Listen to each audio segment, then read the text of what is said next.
Parce que je ne sais pas si vous avez compris un truc, c'est que Dieu est là où il y a un de ses enfants qui le porte. Est-ce que vous avez déjà réfléchi à cette question-là?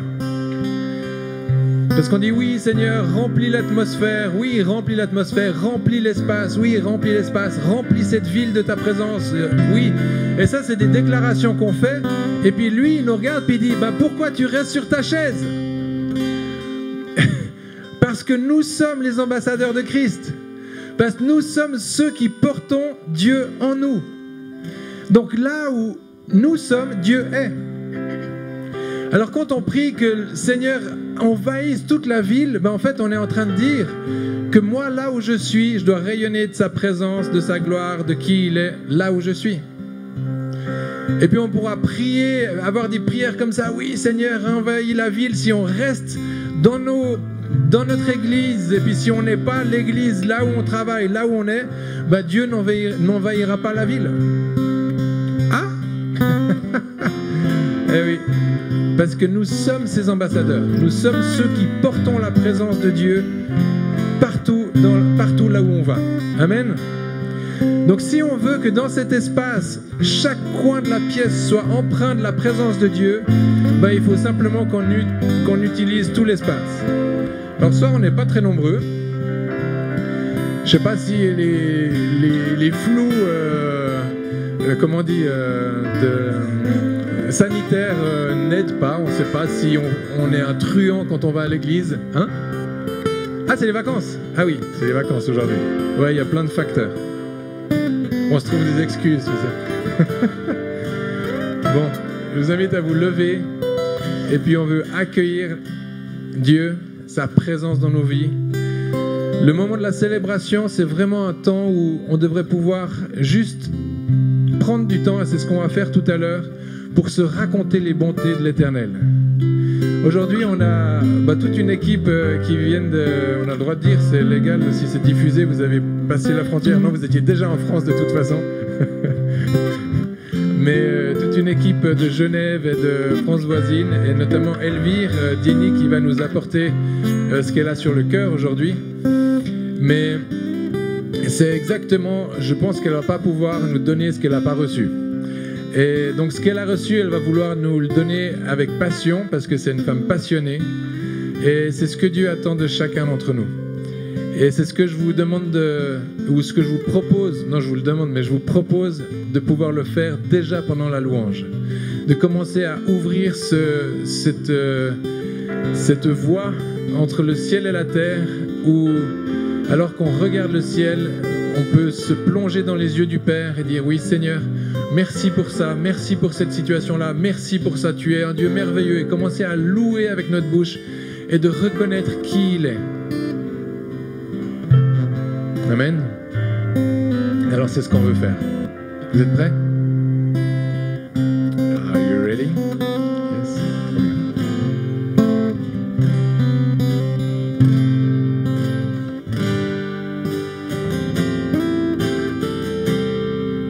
Que le roi de mon cœur soit la montagne où je cours, une fontaine où je bois, et mon chant. Que le roi de mon cœur soit l'ombre où je m'engage, pour un sang pour ma vie. Oh, il est mon chant, tu es bon.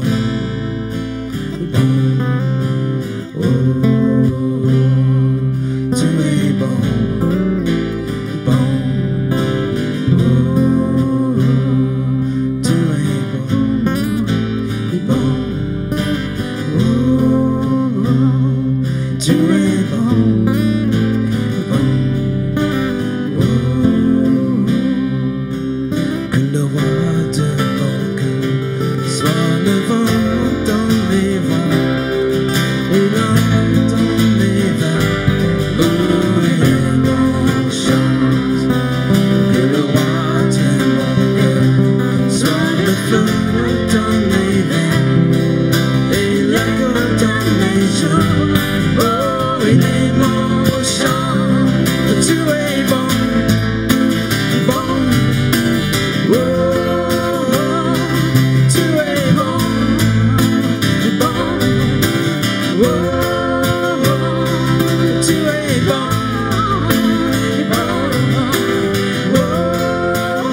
tu es bon,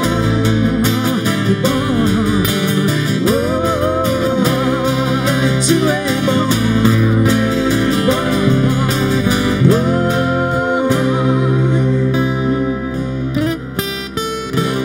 tu ne m'abandonneras jamais. Tu ne m'abandonneras jamais. Tu n'abandonneras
Le Père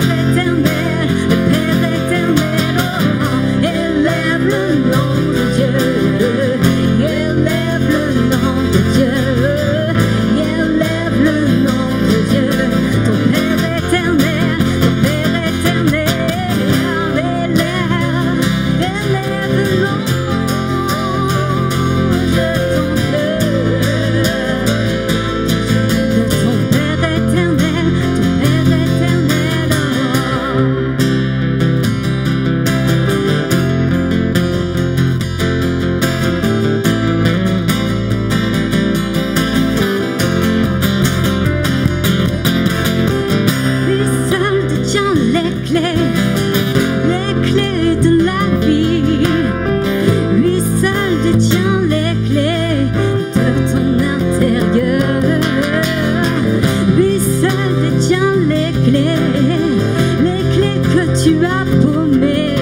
toi et le règne à toi, la puissance à toi, seule la gloire pour toujours aimer,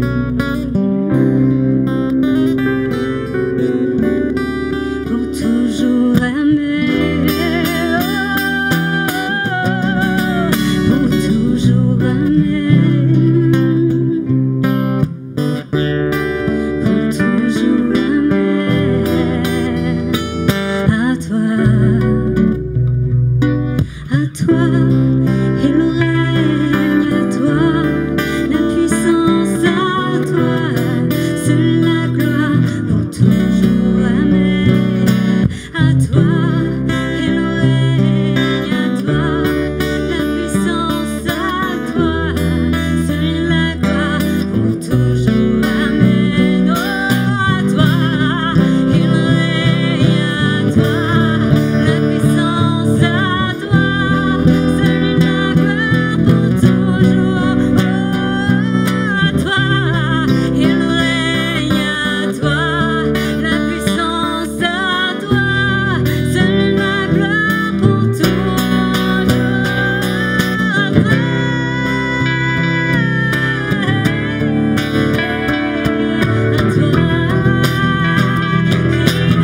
Saint-Esprit, descends, Saint-Esprit, fais ton œuvre en nous, non pas ce que nous voulons, mais ce que tu veux pour nous, tes enfants, non pas ce que nous voulons, mais ce que tu veux en nous, sois ce que nous voulons, mais ce que tu veux pour nous.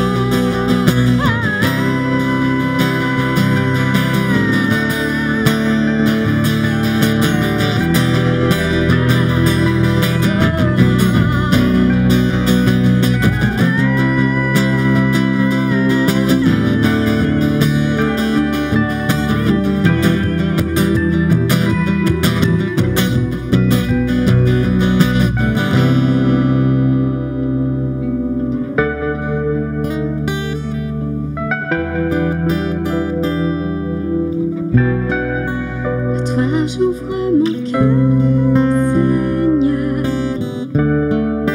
À toi j'ouvre mon cœur, jamais. Donc fais ce que toi seul sais faire. Jésus, viens régner dans ma vie.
Alors qu'on était en train d'adorer, je voyais le Père qui déposait sur nos têtes des couronnes. Et c'était des couronnes d'intercession.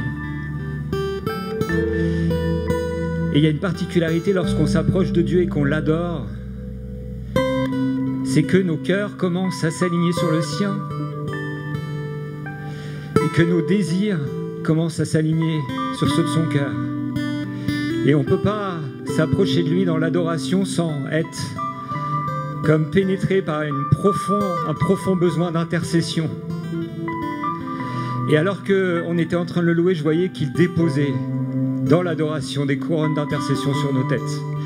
Puis il me montrait qu'un jour viendra où nous serons tous à genoux devant lui, devant son trône, et qu'on viendra déposer nos couronnes.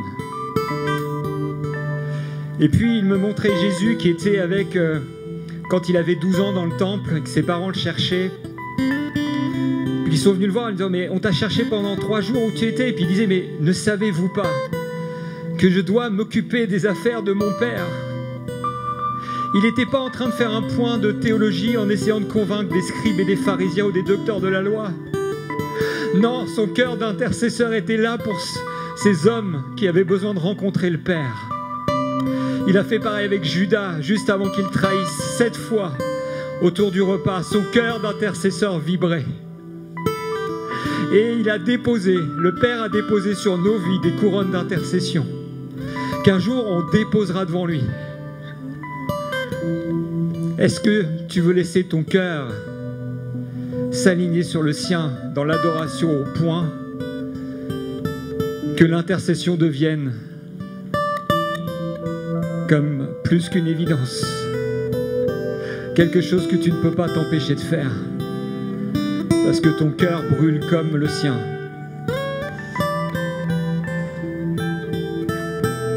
Tu as une couronne sur la tête. Tu as une couronne sur la tête.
ce temps-là, je relèverai de sa chute la maison de David.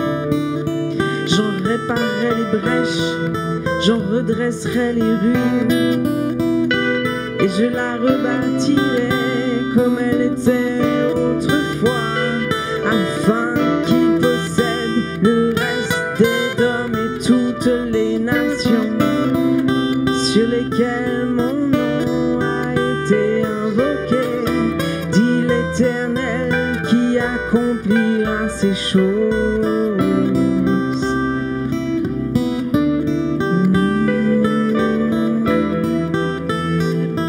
Voici les jours viennent, dit l'Éternel, où le laboureur suivra de près le moissonneur, et celui qui foule le raisin, celui qui répand la semence, où le mou s'élèvera des montagnes et coulera de toutes les collines. Je ramènerai les captifs de mon peuple d'Israël. Ils rebâtiront les villes dévastées et les habiteront. Ils planteront des vignes et en boiront le vin. Ils établiront des jardins et en mangeront les fruits. Je les planterai dans leur pays et ils ne seront plus arrachés du pays que je leur ai donné, dit l'Éternel ton Dieu, ton Dieu.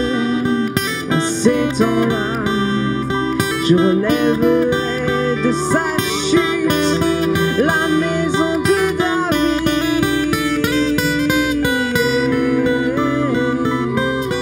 En ces temps-là, je relèverai de sa chute la maison de David.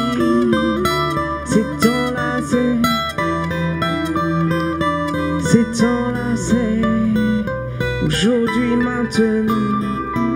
C'est aujourd'hui, maintenant. Amos 9:11. C'est le temps, c'est 9:11. C'est maintenant, c'est 9:11. C'est le temps, c'est 9:11.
Les étoiles ont pleuré, le soleil s'est voilé, car le sauveur du monde était tombé. Son corps sur une croix, son sang versé pour moi, sur ses épaules le poids de nos péchés.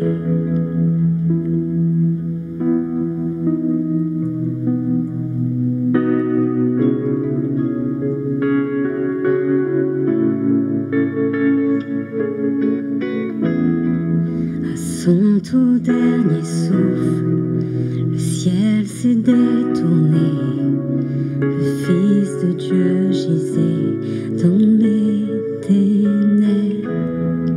Une guerre dans le tombeau, livrée contre la mort, pour terrasser l'enfer à jamais.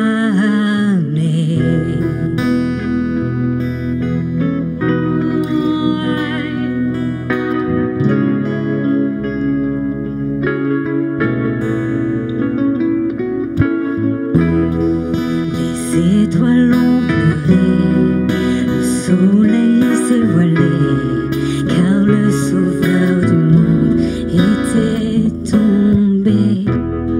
Son corps sur une croix, son sang versé pour moi, sur ses épaules le poids de nos péchés.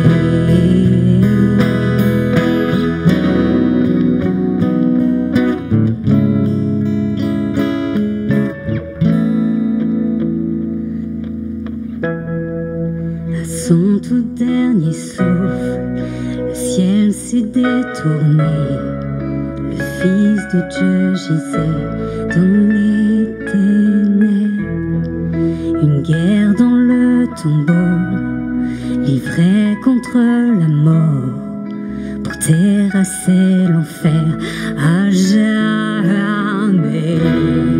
Alors la terre trembla, la pierre fut roulée, l'amour parfait n'a pu être vaincu. Mort où est ton pouvoir, le roi ressuscité a remporté la victoire. À jamais les glorifier, à jamais les élever, à jamais ressuscité. Il est vivant, il est vivant. À jamais les glorifier, à jamais les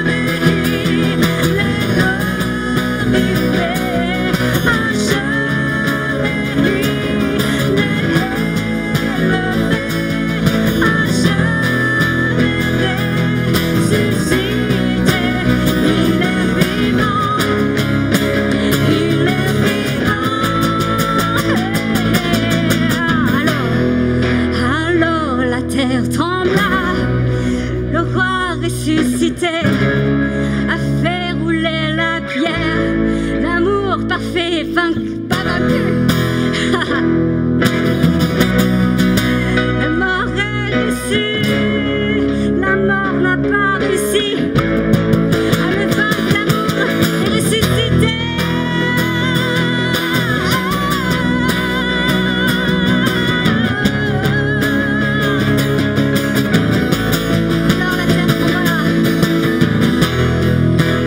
Alors la terre trembla, la pierre fut roulée, l'amour parfait n'a pu être vaincu. Mort où est ton pouvoir, le roi ressuscité a remporté la victoire. À jamais les glorifier, à jamais les ressuscité. Il est vivant.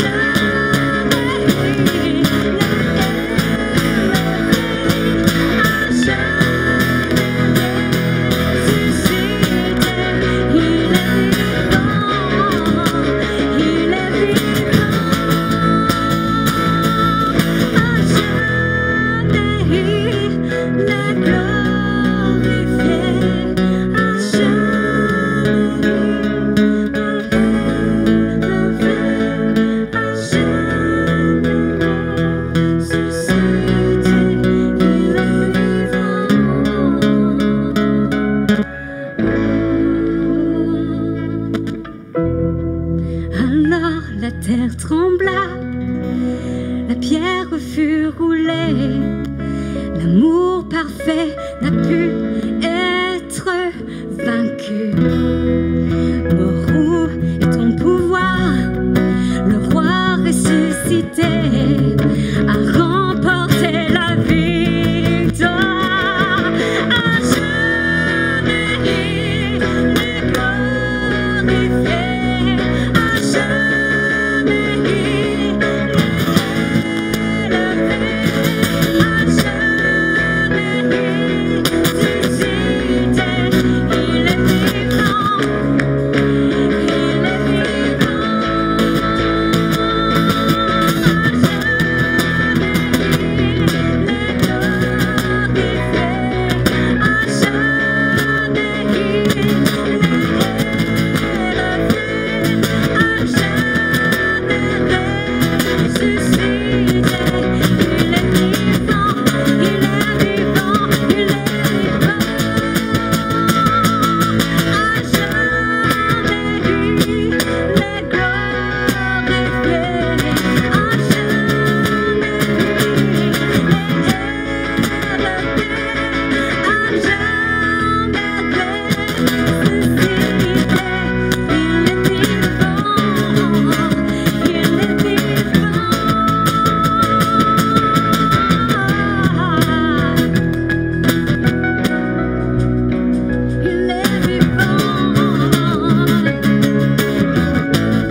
cette réalité.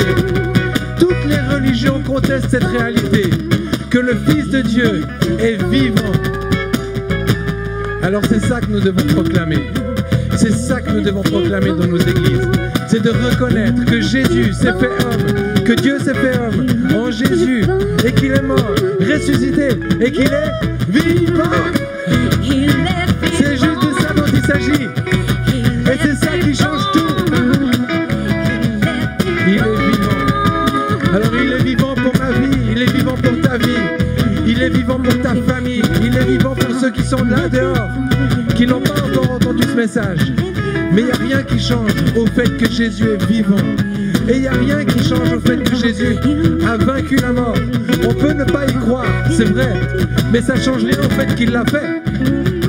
On peut ne pas y croire, mais ça ne change rien au fait qu'il l'ait fait. Amen.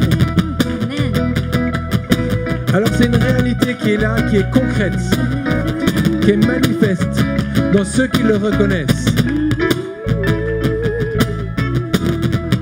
Et nous voulons dire ce soir, Jésus, ici dans cette église.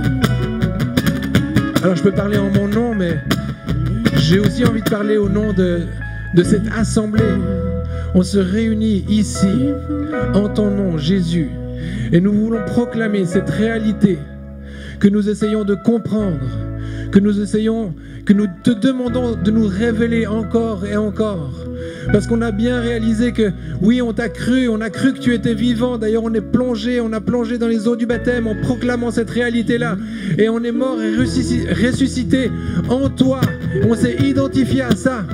Mais encore, Seigneur, des domaines de ma vie où tu dois rencontrer mon intelligence, tu dois rencontrer mon cœur, tu dois rencontrer mes réalités, ou alors je dois te les présenter tout simplement, de façon à ce que je puisse dire, oui Jésus, aussi dans ma sexualité tu es vivant, aussi dans mes finances tu es vivant, aussi dans mes relations aux autres tu es vivant, aussi dans ma compréhension de la parole de Dieu, c'est-à-dire cette parole qui se rend réma à moi, tu es vivant.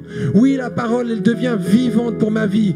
Oui, la parole de Dieu, la Bible, elle devient vivante pour ma vie parce que tu es cette parole, tu es la Torah. Et Jésus, tu t'es fait homme et tu es vivant.